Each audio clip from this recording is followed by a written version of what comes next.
کہ اے پروردگار ہم ایمان لے آئے سو تو ہم کو ماننے والوں میں لکھ لے، اور ہمیں کیا ہوا ہے کہ اللہ پر اور حق بات پر جو ہمارے پاس آئی ہے ایمان نہ لائیں،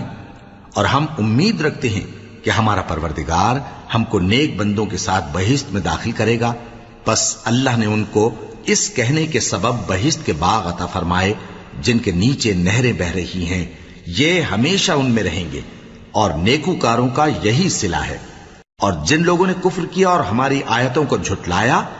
وہ جہنمی ہیں۔ مومنوں، جو پاکیزہ چیزیں اللہ نے تمہارے لیے حلال کی ہیں ان کو حرام نہ کرو، اور حد سے نہ بڑھو کہ اللہ حد سے بڑھنے والوں کو دوست نہیں رکھتا، اور جو حلال و طیب روزی اللہ نے تم کو دی ہے اسے کھاؤ، اور اللہ سے جس پر ایمان رکھتے ہو ڈرتے رہو۔ اللہ تمہاری بے ارادہ قسموں پر تم سے مواخذہ نہیں کرے گا، لیکن پختہ قسموں پر جن کے